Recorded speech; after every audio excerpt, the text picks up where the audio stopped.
오늘 말씀의 제목처럼 오늘 말씀을 통해 성령께서 큰 사역으로 우리에게 임하실 줄 믿습니다. 사람은 무언가를 알기 위해 끊임없이 배우고 연구를 합니다. 학교에 가서 공부도 하고 책도 읽고 경험도 쌓고 그렇게 하죠. 그래서 세상에 대한 지식은 점점 늘어갑니다. 그런데 성경은 아주 중요한 사실 하나를 말합니다. 사람이 가장 알아야 할 하나님은 사람의 노력만으로 알 수가 없다는 것이죠. 세빛 성도 여러분, 우리가 하나님을 연구 대상으로 삼을 수가 있습니까? 망원경을 통해 별을 관찰하듯 하나님을 분석해낼 수가 있습니까? 현미경으로 세포를 들여다보듯 하나님의 뜻을 쪼개고 쪼개서 우리가 자세히 알 수 있는 것입니까? 이건 단언컨대 불가능한 일입니다. 왜요? 하나님은 피조물인 인간보다 크신 분이기 때문입니다. 그래서 많은 사람들이 하나님 이야기는 많이 하지만 정작 하나님을 잘 모릅니다. 교회 안에도 성경 지식은 많은데 하나님을 인격적으로 잘 알지 못하는 경우가 많습니다. 하나님을 말합니다. 하나님의 곁에 있는 것처럼 이야기합니다. 그런데 실제 그 내면에서는 하나님께서 내 곁에 있는 걸 완전히 까맣게 잊어버린 채 그렇게 사는 사람들이 많습니다.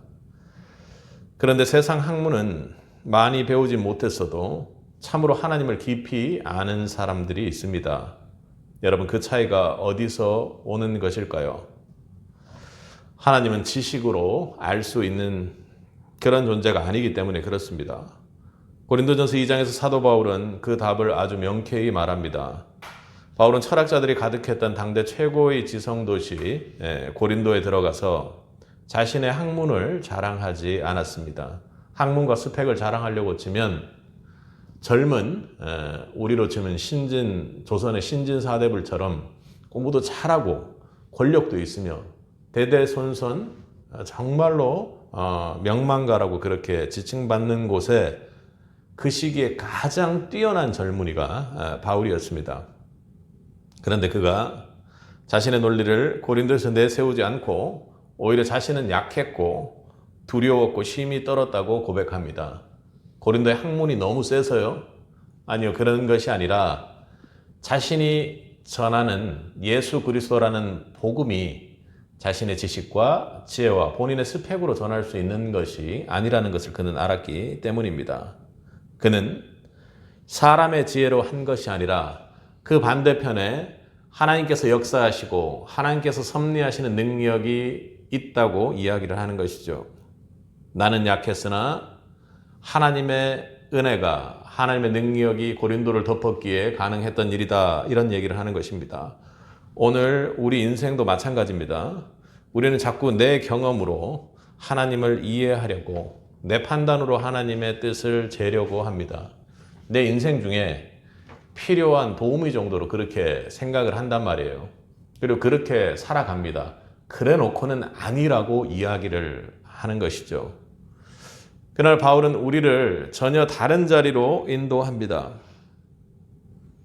우리의 계산을 내려놓을 때 완전히 우리 안에 성령께서 내주하시고 일하실 때 우리는 비로소 하나님의 깊은 신비를 조금씩 깨달아가게 됩니다. 오늘 말씀을 통해서 성령께서 우리의 삶을 어떻게 하나님을 아는 자리로 이끌어가는지 함께 나누어 보려고 합니다. 하나님께 주시는 말씀의 은혜가 확보되기를 바랍니다.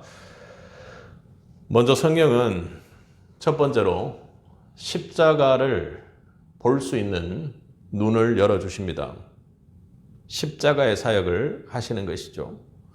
바울은 고린도 교회에 처음 갔을 때 그때를 이렇게 회상을 합니다. 우리 1절을 보면 한번 읽어보겠습니다.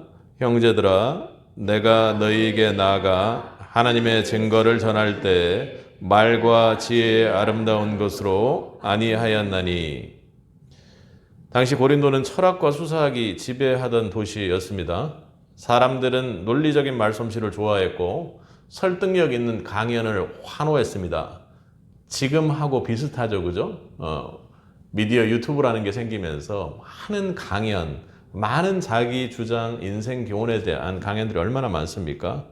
심지어는 수십만 원씩을 주고 모여서 누군가의 강연을 듣기도 하죠. 그런데 놀라운 그 스펙을 가졌던 바울은, 사람들이 좋아할 만한 그 스펙을 가졌던 바울은 그 판에 들어가지 않았습니다. 그래서 이 시대를 기록한 내용들을 보면 바울이 글은 잘 썼지만 말은 잘 하지 못해서 그런 기회를 피했다고 그렇게 이야기를 하죠. 그러나 성경에 바울이 했던 연설들이나 이런 것들을 보면 전혀 그렇지 않다는 걸 알 수 있습니다. 그런데 그는 어떻게 이야기를 합니까? 2절입니다. 함께 읽어보겠습니다. 내가 너희 중에 예수 그리스도와 그가 십자가에 못 박힌 것 외에는 아무것도 알지 아니하기로 작정하였습니다. 그는 그렇게 작정했습니다. 예수 그리스도와 그가 십자가에 못 박힌, 세상으로 치면 매우 미련한 그 십자가 외에는 알지 아니하기로 작정했습니다. 왜 그가 그랬을까요? 왜 그가 그랬을까요? 그것만 알겠다고 했습니다. 그것보다 더한 걸 알고 더 설명할 방법을 찾고, 아니요, 그것만 알겠다고 했습니다. 그는 십자가가 인간의 지혜나 말재주로는 결코 풀어낼 수 없는 하나님의 구원의 섭리이기 때문에 그랬던 것입니다. 그래서 바울은 자신의 연약함을 부끄러워하지 않고 그대로 드러냅니다. 내가 너희 가운데 거할 때 약하고 두려워하고 심히 떨었노라. 그러니 십자가의 복음의 능력, 복음의 은혜, 복음의 섭리, 하나님의 섭리, 하나님의 은혜가 그 모든 것을 덮어 가능했다는 것입니다. 내가 고린도에 있을 때 나는 약했지만 하나님은 강하셨다라는 것입니다. 나는 두려워하고 떨었으나 주의 복음과 능력은 아주 강대하게 고린도를 압도했다라는 것이죠. 그래서 그가 풀어서 설명을 합니다. 4절에서 내 말과 내 전도함이 설득력 있는 지혜의 말로 하지 아니하고 다만 성령의 나타나심과 능력으로 하여, 그러니 자신을 낮추고 자신이 할 수 있는 것은 없으며 복음과 전도와 사람이 주님을 영접하는 그 은혜의 역사들이 모든 것이 성령의 사역이고 성령의 십자가의 사역이라는 것을 말하고 있는 것이죠. 바울은 정확히 알고 있었습니다.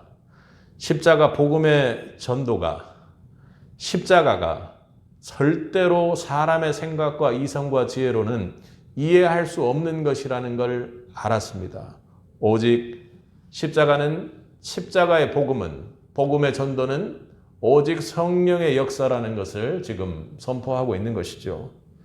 사랑하는 성도 여러분, 십자가는 세상의 눈과 지혜로 보면 100% 실패입니다. 그런데 당대 가장 똑똑하다는 바울이 내린 결론은 십자가 외에는 알지 않기로 작정했다고 합니다. 십자가를 그저 비참한 죽음이자 수치스러운 처형으로 치부하는 것이 그 시대였다면, 세상 지혜 안에서, 세상의 틀 안에서는 십자가 안에서 역사하는 하나님을 결코 볼 수가 없는 것이죠. 바울은 지금 세상의 지혜로는 십자가를 통해 역사하는 하나님을 결코 볼 수 없다고 그 뒤편에서 선언을 하는 것입니다. 그런데 하나님의 능력으로 성령께서 눈을 열어주시면, 성령이 임해서 내 영안을 주의 눈으로 밝혀주시면 이 십자가의 놀라운 역설이 깨달아집니다. 그 비참한 형틀이 나를 향한 하나님의 끝없는 사랑으로 보이고, 나를 살리는 구원으로 보이고, 세상을 뒤집는 하나님의 능력으로 보이기 시작하는 것입니다. 그래서 우리 지난 설교 1장 18절에서 바울은 십자가의 도가 구원을 받는 우리에게는 하나님의 능력이라. 아멘. 여러분, 결코 하나님의 능력이 없이는, 하나님의 은혜의 능력이 없이는 단 한 사람도 구원받을 수 없고 하나님을 결코 알 수가 없는 것입니다. 그것은 성령이 눈을 열어주셔야 비로소 우리는 하나님을 오해하지 않고 올바로 하나님 앞에 마주하게 된다는 것입니다. 사랑하는 성도 여러분, 만약 성령이 계시지 않다면 우리는 결코 그 십자가를 밝히 볼 수 없습니다. 복음을 밝히 볼 수 없고 그 어떤 것도 우리는 깨달을 수가 없는 것이죠. 복음은 이미 와 있으나 우리는 결코 하나님께 주시는 그 은혜를 들을 수도 볼 수도 만질 수도 없는 참으로 구원의 역사에서 꽉 막힌 처참하고 답답한 상황이 된다는 것입니다. 성령의 사역은요, 열왕기하 6장을 보면 엘리사의 사환이 아침에 일어났다가 성을 둘러싼 아람 군대를 보고 어떻게 했습니까? 두려워 떨었습니다. 결국에는 죽게 되는구나 이렇게 생각하지 않았겠습니까? 그때 엘리사는 어떻게 기도합니까? 담담하게 여호와여 원하건대 그의 눈을 열어 보게 하옵소서. 눈을 열어 보게 하옵소서. 그러자 사환의 눈이 열렸고 산에 가득한 불말과 불병거들이 보였던 것입니다. 사랑하는 성도 여러분, 우리에게는 하나님의 은혜가 있고 하나님이 계시고 하나님을 말할 수 있고 합니다. 그런데 결코 볼 수 없었던 것을, 세상의 지혜와 세상의 눈으로는 결코 볼 수 없었던 것을 성령께서 우리로 하여금 보게 하십니다. 없던 게 새로 나타나는 것이 아니죠. 원래 있었는데 눈이 닫혀 볼 수 없었습니다. 내 눈으로 보았더니 볼 수 없었던 것을 성령은 보게 하십니다. 십자가도 그렇습니다. 하나님의 사랑과 은혜가 우리 삶에서 사라진 것이 아닙니다. 성령께서 눈을 열어주실 때 비로소 우리는 십자가에 담긴 하나님의 진짜 마음을 보게 되는 것이죠. 그때 십자가는 지루한 교리가 아니라 나를 울리는 은혜가 되고 나를 살리는 생명의 생생한 복음이 되는 것입니다.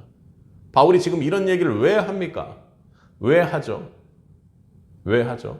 인본주의적 가치관에 완전히 지배당한, 그래서 처음 만났던 복음의 관객은 전혀 없는 고린도 교회를 향해서 당신들이 오해하는 것이 있다. 잘못 생각하는 것이 있다. 내가 이해하고 변증하고 만진다고 해서, 말한다고 해서, 설명한다고 해서 되는 것이 아니라 우리가 구원받았고 예수님을 붙들 수 있었던 것은 바로 성령께서 십자가를 밝히 보게 해 주셨기 때문이라는 것입니다. 사랑하는 성도 여러분, 그 십자가를 성령께서 눈을 열어주실 때 우리는 그 지루한 십자가가 나를 울리는 은혜가 되고 설교의 말씀이 들리고 설교에서 이야기하는 십자가 내가 읽는 성경의 십자가 하는 그 문구들이 진정한 복음으로 열리게 된다는 것입니다. 그런데 이 십자가가 내 안에 성령의 감동으로 정말로 살아있는지 어떻게 압니까? 이 십자가의 은혜는 예배당 문을 나서는 순간부터 철저한 시험대에 오르게 됩니다. 오늘 저녁에 예를 들어서 집에 가서 배우자와 사소한 말다툼이 시작됐다고 생각해 보십시오. 내 본성은 자존심을 세우며 끝까지 한마디도 안 지고 싶어 합니다. 그리고는요, 어느 정도 됐다 싶으면 아무 말도 안 하고 그렇게 딱 입을 닫고 있고 싶어 합니다. 직장에서도요, 내가 고생한 성과를 상사가 가로채면, 그리고 내가 도울 만한 일이 전혀 아닌데도 도와달라고 해서 돕게 되면 분이 풀리지가 않죠. 억울해서 당장 내 권리를 강하게 주장하고 다른 사람들을 판단하고 비판하고 싶어집니다. 왜요? 나는 항상 옳으니까요. 우리의 육신은 그렇게 생각합니다.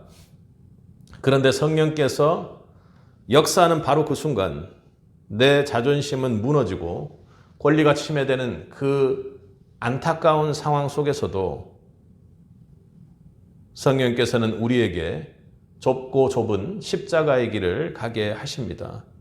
내 자존심보다 내 욕심보다는 화해를, 내 권리보다는 사랑을, 내 고집보다는 순종을 택하는 그 낮아짐의 자리에서 우리는 하나님의 살아계심을 경험하게 합니다. 원치는 않습니다. 결코 원할 수 없는 길입니다. 그런데요, 답답하고 미련해 보이는 그 십자가의 길을 성령께서 역사하시면 가게 된다니까요. 오늘 설교를 쓰고 말씀을 전하는 이 상황 속에서도 지금 내 자존심보다는 화해를이 아니라요, 성령께서는 자존심을 세우는 일이 없습니다. 성령께서는 화해하시고요, 겸손하시고요, 사랑하시고요, 화평하시고요, 절제하십니다. 그래서 우리는 도저히 할 수 없는 그 십자가의 길을 가능하게 하신다는 것입니다. 우리는 그때마다 밝히 십자가가 어떤 것인지, 그 십자가에서 영광스럽게 기다리고 계시는 하나님을 만나게 됩니다. 내 힘으로는 결코 불가능한 것을 성령님은 반드시 그 십자가를 밝히 여시고, 우리가 인생 중에 그 십자가의 길을 걷는 중에 하나님의 길을 걷고 있구나 하는 것을 분명히 깨닫게 하신다는 것입니다. 내 힘으로 안 되는데 성령께서 꺾으시고 하나님을 만나게 하시는구나 하는 은혜의 고백이 터지는 것이죠. 바보 같습니다. 이상해 보입니다. 이해가 안 됩니다. 왜 그렇게 됩니까? 성령께서 사역하시고 역사하셔서 다른 사람은 볼 수 없는 십자가를 내가 보고 있기 때문입니다. 그 십자가를 보고 있기 때문에 그 십자가의 길을 우리는 두벅두벅 걸어가게 되는 것이죠. 이번 한 주간, 또 이번 주간부터 성령께서 더욱 여러분의 눈을 밝히 십자가 앞으로 이끌어 주시기를 간절히 소망합니다. 십자가의 은혜를 성령께서 더욱 깊게 알게 하시고 그 능력을 삶으로 누리는, 그래서 두벅두벅 걸어가며 하나님을 만나시는 새빛이 되기를 바랍니다. 두 번째로 성령께서는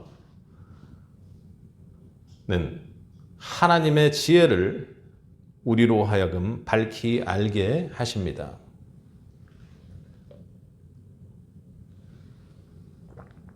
바울은 이제 십자가에서 한 걸음 더 나아가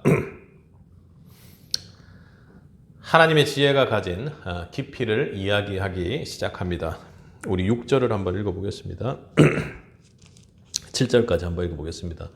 그러나 우리가 온전한 자들 중에서는 지혜를 말하노니 이는 이 세상의 지혜가 아니요 또 이 세상에서 없어질 통치자들의 지혜도 아니요 오직 은밀한 가운데 있는 하나님의 지혜를 말하는 것으로서 곧 감추어졌던 것인데 하나님이 우리의 영광을 위하여 만세 전에 미리 정하신 것이라. 아멘. 우리가 온전한 자들 중에서 지혜를 말하노니, 복음은 결코 미련한 이야기가 아니라고 강력하게 한 걸음 더 나아가 선포하고 있습니다. 오히려 세상 방식을 완전히 뒤엎는 가장 고차원적이고 우리는 도저히 이해할 수 없는 하나님의 지혜라고 이야기하는 것이 아닙니까? 세상은 높아지는 것을 지혜라 말하지만 하나님은 낮아지심으로 구원을 이루셨고, 세상은 강한 자가 이긴다고 말하지만 하나님의 십자가의 연약함을 통해 세상을 구원하셨습니다. 그것이 지혜다 하고 그렇게 선포하는 것입니다. 바울은 이 지혜를 은밀한 가운데 있는 하나님의 지혜라고 부릅니다.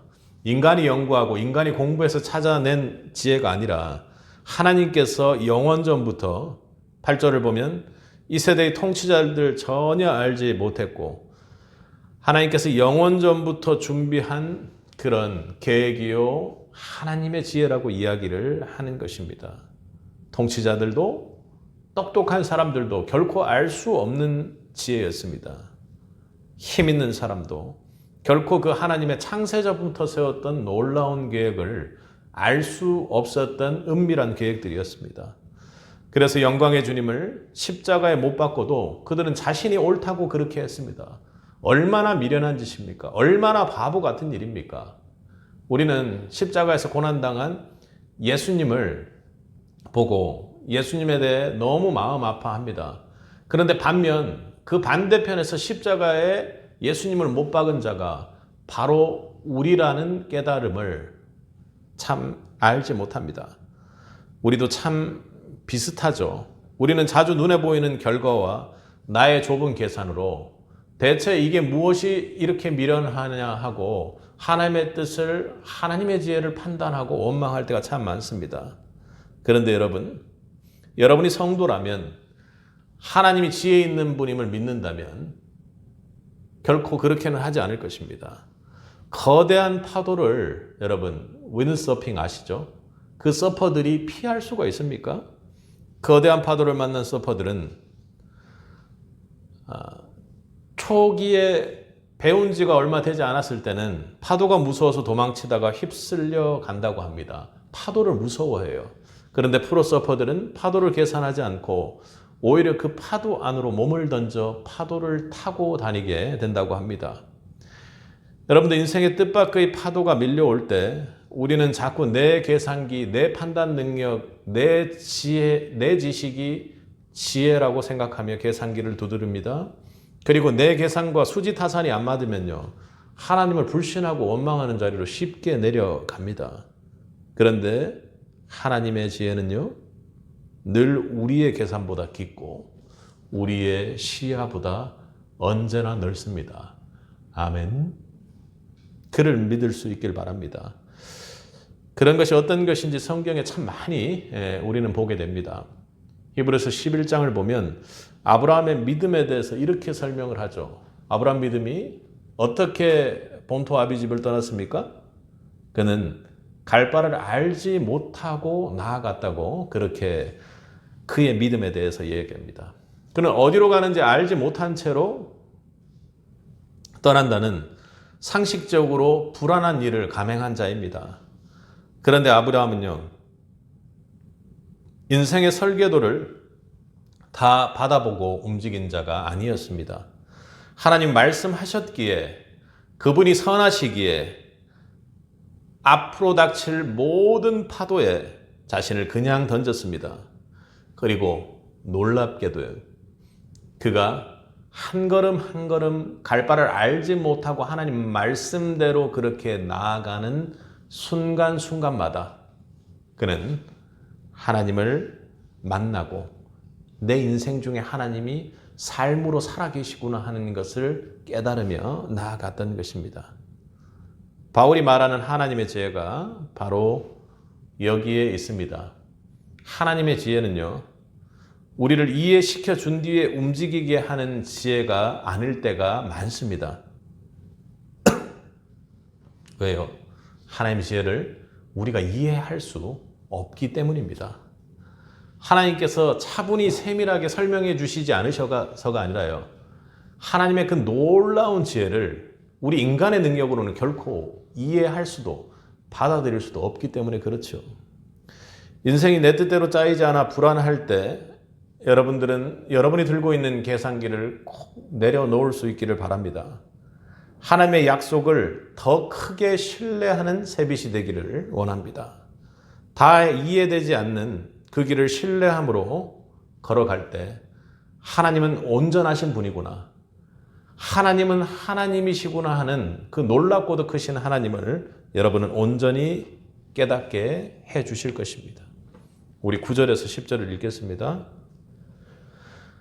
기록된 바 하나님이 자기를 사랑하는 자들을 위하여 예비하신 모든 것은 눈으로 보지 못하고 귀로 듣지 못하고 사람의 마음으로 생각하지도 못하였다 함과 같으니라. 10절. 오직 하나님의 성령이 이것을 우리에게 보이셨으니 성령은 모든 것 곧 하나님의 깊은 것까지도 통달하시느니라.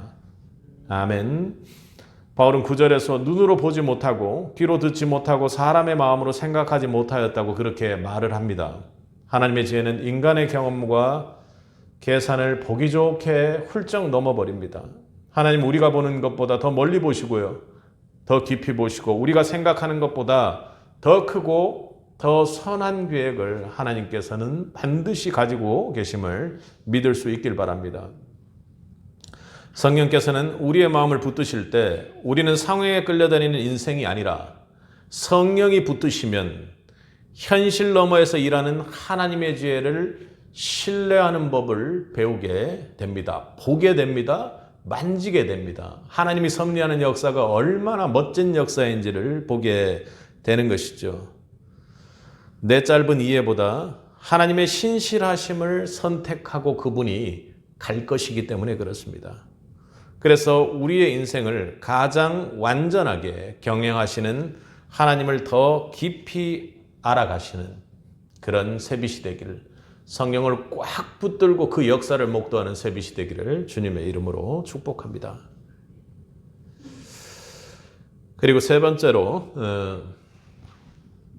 성령께서는 우리를 그리스도의 마음으로 이끄시는 분입니다. 우리 10절에서 12절까지를 한번 11절부터 12절까지를 한번 읽어보겠습니다. 사람의 일을 사람의 속에 있는 영 외에 누가 알리요? 이와 같이 하나님의 일도 하나님의 영 외에는 아무도 알지 못하느니라. 우리가 세상의 영을 받지 아니하고 오직 하나님으로부터 온 영을 받았으니 이는 우리로 하여금 하나님께서 우리에게 은혜로 주신 것들을 알게 하려 하심이라. 아멘. 고린도전서 2장의 절정으로 바울은 우리를 이끌어 갑니다. 성령의 역사는 십자가를 알게 하거나 하나님의 지혜를 깨닫는 데서 멈추는 것이 아니라는 것입니다. 성령은 마침내 저와 여러분에게 그러셨던 것처럼 우리 마음의 중심을 완전히 바꿔 놓으신다는 것입니다. 10절에서 이야기하기를 오직 하나님이 성령으로 이것들을 우리에게 보이셨으니, 바울은 성령께서 하나님의 깊은 것까지 통달한다고 그렇게 이야기를 합니다. 그렇죠. 오늘 지금 바울이 10절에서 12절에 걸쳐서 이야기하는 것은 성령은 하나님의 것을 완전히 통달하는 영이라는 겁니다. 여러분이 여러분에게 마음속에 일어나는 일을 여러분의 영혼이 아니면 알 수 없는 것처럼요. 하나님의 뜻과 하나님의 지혜와 하나님의 마음을 하나님의 영이 아니면 알 수 없다라는 것입니다. 그런데 여러분은 하나님의 영, 성령을 받은 자로 성령을 붙들기만 하면 성령께서 하나님 마음을 통달하심으로 여러분이 하나님 마음을 알게 된다라는 것입니다. 12절에 이야기하는 것처럼 우리가 세상의 영을 받은 것이 아니라 하나님의 영, 양자의 영을 받았으므로 우리에게 은혜로 주신 모든 것들을 성령을 통해서 깨닫게 하시고 하나님 마음을 알게 하시고 하나님 마음 아픈 것을 성령으로 하여금 우리에게 깨닫게 하신다는 것입니다. 하나님 기뻐하는 일이 무엇인지를 성령으로 하여금 우리에게 깨닫게 한다는 것이죠. 바울은 여기서 단순히 그렇게 된다, 그렇게 될 것이라는 이론을 이야기하는 것이 아니라 그분의 영을 모신 만큼 우리의 내면과 성품이 하나님을 점점 닮아가는 변화를 나타낸다고 이야기를 합니다. 그래서 마지막 오늘 2장 16절에서는 이렇게 선포하고 있습니다. 16절을 읽겠습니다. 누가 주의 마음을 아서 주를 가르치겠느냐? 그러나 우리가 그리스도의 마음을 가졌느니라. 아멘. 그러니까요. 누가 주의 마음을 가져서 주님을 가르칠 수가 있겠느냐? 그런데 그것이 아니라 내 안에 계신 성령으로 말미암아 내가 그리스도의 마음을 가진 자 되니라 하고 선포하고 있습니다. 이것이 바로 성령 사역의 도착지고 시작점이기도 합니다. 성령은 우리를 지식만 많은 똑똑한 성도로 만드는 것이 아닙니다. 예수의 마음으로 세상을 보게 하심으로 하나님 마음을 인격적으로 알아나가게 만드는 분이 성령님이십니다. 그렇다면 그리스도의 마음이란 여러분 무엇이죠? 주님은 하나님과 근본 본체였습니다. 자기를 비우시고 종의 형체를 입으셨습니다. 높아지려 하지 않으시고 오히려 낮아지셨고 섬김 받으려 하지 않으시고 섬기셨으며 권리를 주장하기보다는 희생과 헌신으로 자기 자신을 십자가에 내어주셨습니다. 이 성령께서 우리 안에 역사하시면 바로 이 거룩한 주님의 마음이 우리에게 변화로 다가오게 합니다. 여러분, 아이가 갑자기 큰 병에 걸려서 입원하면 부모의 눈에는 세상을 바라보는 눈이 전혀 다르게 보일 것입니다. 어제까지 중요해 보였던 내 자산의 가치나 남들의 평가 같은 것은 전혀 중요하지가 않을 것입니다. 아무것도 아닌 것이 되죠. 오직 자식이 일어나느냐 마느냐, 자식이 살아나느냐, 자식의 생명에만 내 모든 시선이 집중되게 되어 있습니다. 자식을 향한 사랑이 완전히 나를 다른 눈을 가진 사람으로, 다른 시선을 가진 사람으로 바꾸어 버리는 거죠. 성령이 우리 안에 들어오시면 바로 우리의 시선에 있어서의 혁명이 일어납니다. 말에 있어서의 혁명이 일어납니다. 인생을 살아가는 발걸음에서의 혁명이 일어납니다. 예전에는 내 감정, 내 자존심이 중심이었습니다. 그런데 성령께서 나를 다스리면 내 눈이 바로 예수님의 눈으로 바뀌어 가는 것이죠. 세상 사랑이 시시해 보이기 시작하고 예전에는 꼴도 보기 싫었던 지체의 아픔들이 내 영혼이 자꾸 보기 시작한다니까요. 내 말이 옳은가 보다. 이 사람이 나보다 더 높구나, 낮구나, 누가 옳고 그르구나 이런 것을 판단하고 재김하였던 내가 이 사람이 주 안에서 세워지는구나 하는 걸 먼저 생각하게 된다는 것입니다. 내 유익보다 공동체 유익 안에서 먼저 배려하게 되죠. 나 중심에서 그리스도 중심으로 시선이 완전히 뒤집어질 때 우리는 비로소 하나님의 진짜 마음이 무엇인지를 조금씩 우리는 깨닫게 됩니다. 사도행전 7장을 보면 스데반 집사가 돌에 맞아 죽어가는 장면이 보입니다. 그런데도요, 그는 무릎을 꿇고 기도를 하죠. 주여, 이 죄를 그들에게 돌리지 마옵소서. 이게 어떻게 가능합니까? 스데반이 내 아들이거나 혹은 내 가족이거나 내 가장 친한 친구라고 하면 스데반의 이 모습을 여러분 어떻게 합니까? 왜 저러냐 하고 소리치지 않겠습니까? 그런데 이게 어떻게 가능했을까요? 사도행전 7장에는 평신도로서는 참으로 드물게 성령 충만했다라는 이야기가 완전히 도배되어 있습니다. 성령이 스데반의 마음을 다스리자 그는 자신의 상한 감정이 아니라 공격받고 핍박받는 자가 아니라 그리스도의 마음으로 변화할 수 있었습니다. 지금 스데반이 하는 모습은 예수님을 정말로 닮고 생각나게 하는 사람입니다. 사랑하는 성도 여러분, 여러분을 만나면 예수님이 생각납니까? 누군가 여러분의 이름을 떠올린다면 여러분 뒤에 계신 예수님을 혹시 생각하는 사람이 있을까요? 성령으로 하나님을 알아간다라는 것은 결국 우리가 예수님을 점점 닮아간다라는 것입니다.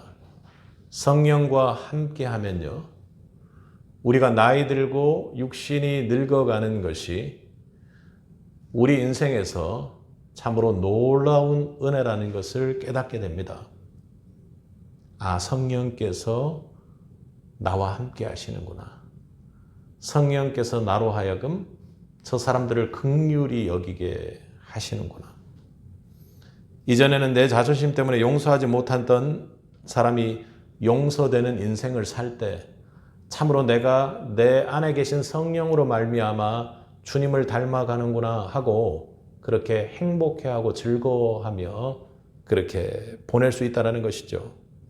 나만 생각하던 사람이 다른 사람을 품게 되는 순간, 나 왜 이러지 하는 순간, 이 삶 속에서 예수의 흔적이 나타나는 순간 우리의 인생은 성령께서 조금씩 빚어가시는 성화의 과정을 거치게 되는 것이죠. 성령께서 여러분 안에 그리스도의 마음을 이루시도록 나를 열어드리는 복된 삶을 사는 세빗이 되기를 바랍니다. 여러분, 예수님께서도 이 땅에 계실 때 성령을 의지하셨습니다. 누가요? 예수님께서도 성령을 의지하셨습니다. 요단강에서도 성령이 그에게 임하셨고, 공생애를 시작하실 때도 성령이 그를 이끄시고, 귀신과 시험하는 과정에서도 성령으로 승리하시고, 또 그리고 공생의 첫 시작 안에 성령의 비둘기가 사랑하는 내 아들아 하고 하나님의 음성으로 함께 해주었습니다. 십자가를 향해 걸어가실 때도 성령 안에서 아버지의 뜻을 깨닫고 순종하며 밀고 나갔다니까요. 예수님께서도 그렇게 성령에 의지하셨습니다. 그런데 저와 여러분은 대체 무엇이기에 믿는 성도라고 하면서도 얼마나 자주 내 결심과 내 열심만으로 믿음 생활을 하려고 합니까? 내 결심은요, 생각보다 참 약합니다. 내 마음은요, 생각보다 참 악합니다. 내 열심은요, 결코 오래 가지 못한다라는 것을 우리는 압니다. 그런데도 자꾸 내 힘을 의지합니다. 성령께서 얼마나 근심하시겠습니까? 그래서 우리는 또 매일 쉽게 넘어지고 낙심합니다. 그런데 주님 앞에 기도로 서면 눈물로 부끄러워 주님 앞에 엎드리지만, 사랑하는 성도 여러분, 그럼에도 불구하고 저는 저의 이런 연약하고 또 우리의 이 연약한 모습이 오히려 소망이라고 생각합니다. 내가 약하다는 사실보다 더 놀라운 것은요, 내가 십자가 앞에 두렵고 떨리고 그리고 연약하여 그 십자가를 울며 붙들고 있다는 것입니다. 나에게 여전히 십자가가 소중하게 여겨지고 여전히 하나님 말씀에 신뢰를 보내야 한다는 내 안의 소리를 들을 수만 있다면, 예수님을 그래도 내가 이렇게 연약하고 매번 실패하는 사람일지라도 예수님을 닮고 싶은 거룩한 소망이 내 안에 있다라는 그 사실이 저에게는, 우리에게는 소망입니다. 여러분, 그 마음이 어디서 온 것입니까? 어디서 온 것이죠? 죄인인 저는 결코 십자가를 사랑할 수가 없습니다.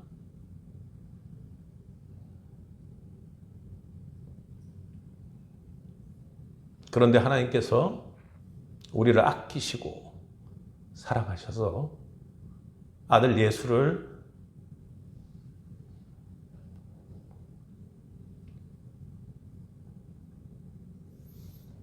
내어주시지 않았다면 정말로 육신된 그 지혜만을 우리는 가지고 살았을 것입니다. 그런데 저 같은 죄인이, 도저히 돌이킬 수 없는 이 죄인들이 자꾸 주님 앞으로 나오고 다시 말씀 앞에 서고 그리고 말씀을 연구해서 주님의 사랑을 그렇게 전하고 다시 주님을 닮기 위해 힘을 낸다면, 그것은 성령께서 지금도 우리 안에 멈추지 않고 일하고 계신다는 그 어떤 것보다도 강한 증거이기 때문입니다. 바울은 그걸 너무나도 잘 알았습니다. 그래서 고린도 교회 사람들 앞에서, 성도들 앞에서 자신의 스펙이나 자신의 배경이나 자신의 말솜씨를 결코 자랑해서는 안 된다고 그렇게 고백을 했습니다. 그는 자신이 가지고 있는 이 세상의 모든 세상적인 복들을 결코 자랑하지 않고 약하고 두려워하고 그 앞에 힘이 떨었다고 솔직히 고백하며 오직 성령의 나타나심과 능력만을 구했습니다. 사랑하는 성도 여러분, 십자가의 은혜를 보게 하시는 분도 성령입니다. 아멘. 하나님의 지혜를 신뢰하게 하는 분도 성령입니다. 그리고 우리 안에 그리스도의 마음을 빚어가심으로 우리를 진짜 하나님의 자리로 인도하시는 분도 성령이시죠. 성도로 늙어간다는 것은 과거에 우리의 육신이 지금과는 다르게 늙어간다라는 것을 보며 한탄하는 것이 아니라 성령으로 말미암아 내가 주님 닮은 모습으로 바뀌어 간다는 것에 소망을 거는 것입니다. 그러니 매일매일 후패해지는 내 육신을 붙잡고 여러분 씨름하지 마시기 바랍니다. 여러분 안에 이미 일하고 계신 성령 한 분만을 바라볼 수 있길 바랍니다. 하나님을 향한 그 작은 믿음도 주님을 닮고 싶은 결코 놓지 않는 마지막 끝자락의 그 소원도 성령께서 여러분 안에 역사하시고 은혜로 심어주신 흔적인 것입니다. 그 성령께서 여러분을 끝까지 붙드시고 십자가의 은혜 안에서 여러분을 자라나게 하시고 마침내 그리스도의 마음까지 이르게 하실 줄 우리 모두는 믿습니다. 그 은혜가 여러분 삶 가운데 성령으로 충만하시기를 주님의 이름으로 간절히 축원합니다. 함께 기도하겠습니다.